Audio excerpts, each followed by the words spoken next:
Véritable success story de la radio Espace Guinée, les grandes gueules, détentrices des meilleurs scores radio en Guinée, de la meilleure émission talk show, a donné le créneau horaire du départ au bureau et du retour à la maison, récoltant depuis des années consécutives le titre d'émission la plus écoutée en Guinée, toutes catégories confondues.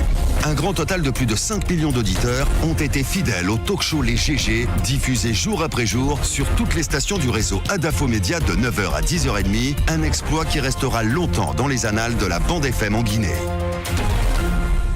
Merci donc de continuer à nous regarder à la télévision. Nous arrivons pratiquement au terme de cette émission. Nous avons Ahmed Kourma donc pour 5 minutes par rapport à cette célébration. Bonjour à vous, Monsieur Kourma. Bonjour, cher Aboubakar. Bienvenue dans cette émission. Merci. Alors, qu'est-ce que vous retenez de ces 60 années d'indépendance? En peu de mots, la Guinée célèbre aujourd'hui 60 ans d'indépendance.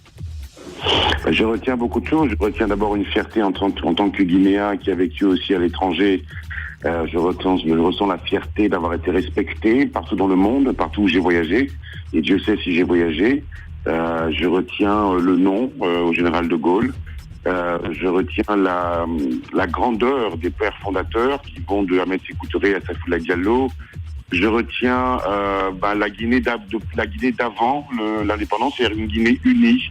Vous aviez des hommes de qualité, des hommes de grandeur qui se sont unis pour combattre un cancer qui s'appelait le colonialisme. Je retiens tout cela de cette période. Bien. Allez-y, Mafia.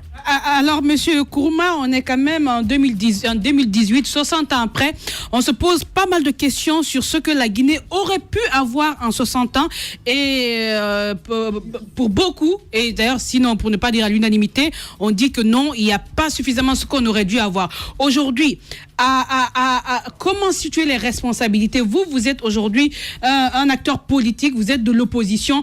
Qu'est-ce que chacun, de son côté, est censé faire aujourd'hui? Parce que la division, ça existe au sein de la jeunesse. Comment arriver à une seule voix aujourd'hui et faire de la Guinée ce que nous espérons qu'elle soit? D'après vous, déjà, qu'est-ce qui ne marche pas? Un homme politique, je suis d'abord un citoyen et un Guinéen extrêmement déçu de ce qu'on a fait du legs, de cette formidable élan que les pères fondateurs nous ont légué.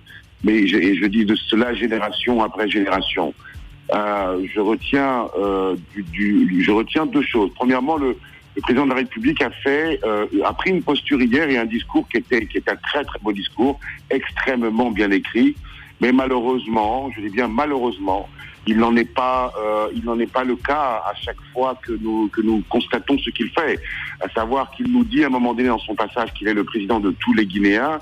Or, vous savez aussi bien que moi, c'est pas à vous que je vais l'apprendre, que dans notre constitution, le président de la République est censé démissionner du parti politique auquel il appartient, justement, pour prendre cette posture extraordinaire d'être le père de la nation, l'homme qui rassemble. Ça, c'est les premiers manquements. Ensuite, écoutez, il n'y a qu'à constater l'état de notre pays, l'état de déliquescence morale, l'état de nos routes, l'état de notre économie, etc. C'est un constat assez amer, mais encore une fois, nous avons quand même cette extraordinaire posture, nous, Guinéens, c'est que nous sommes extrêmement dignes face à l'adversité et extrêmement fiers de ce que nous avons été dans le passé et j'espère de ce que nous serons dans l'avenir. Bien. Et cette dernière question pour vous, Monsieur Kourma, comment vous avez réagi à l'appel de certains leaders de l'opposition républicaine de boycotter les festivités de ce 2 octobre au stade du 28 septembre?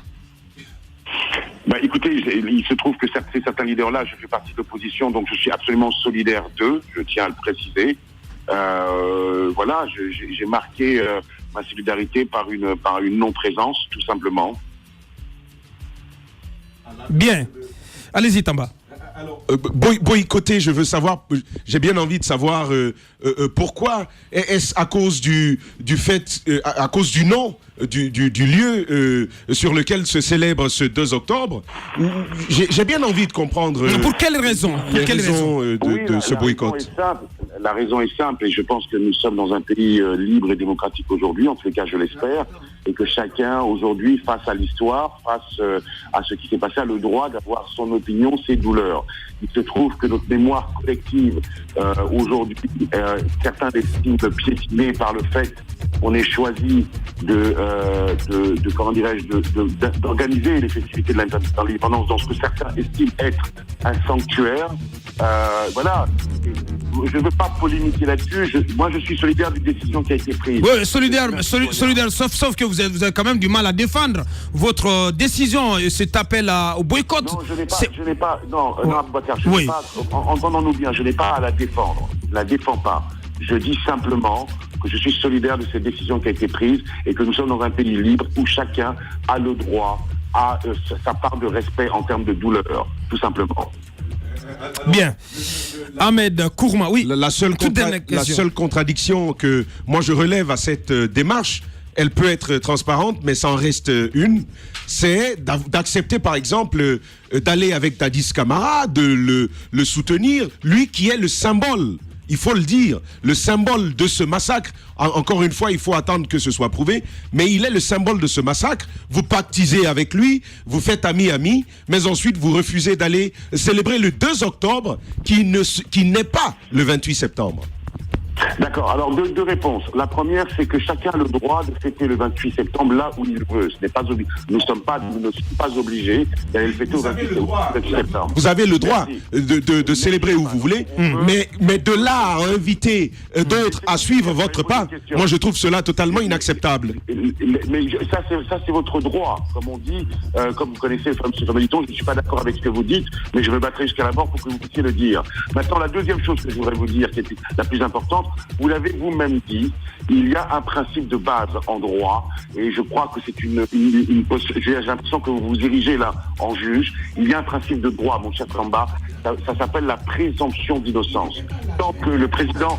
Laissez-moi finir. Mais il y a ce principe de droit de présomption d'innocence, ça ne vous a pas empêché de l'opposition d'indexer à l'époque Dadis Camara comme l'auteur des massacres. Il y a quand même l'histoire qui parle. Qui l'a indexé ? Bien, ce qu'on va faire, on va s'arrêter là parce que la radio c'est l'heure.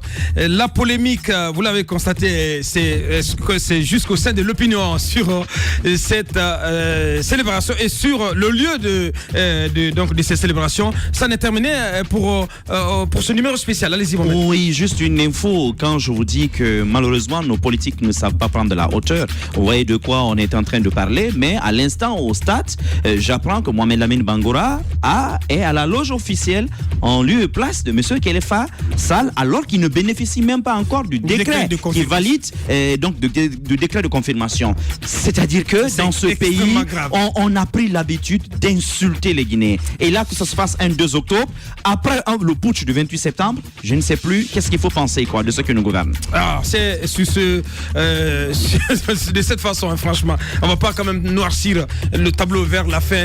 Mais c'est pratiquement, c'est tout comme.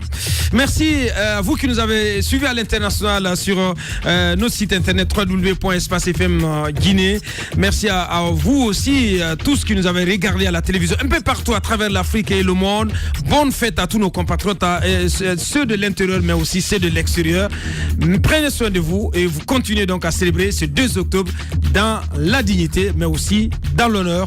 On remet ça demain à 9h avec le Turbo. Portez-vous bien. Au revoir.